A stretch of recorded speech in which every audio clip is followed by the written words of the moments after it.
法庭裁定黎智英同3間被告公司全部控罪罪名成立，我歡迎法庭嘅定罪判決。法庭將黎智英同3間被告公司嘅案件，以及早前已經承認控罪嘅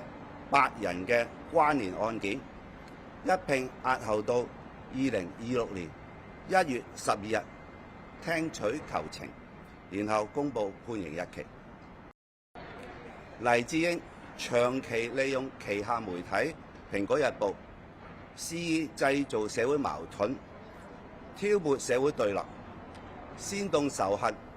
美化暴力，公然乞求外國制裁中國、制裁香港特區，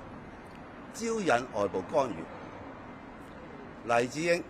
損害國家根本利益同香港市民福祉，其行可恥，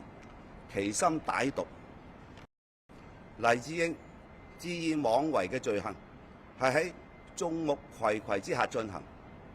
證據確鑿。法庭嘅定罪判決彰顯咗法律嘅正義，維護咗香港嘅核心價值。法律從不容許任何職業或者背景嘅人假借人權、民主同自由之名，公然傷害自己嘅國家同埋同胞。我哋會全力防範、制止同埋懲治危害國家安全嘅活動同埋行為，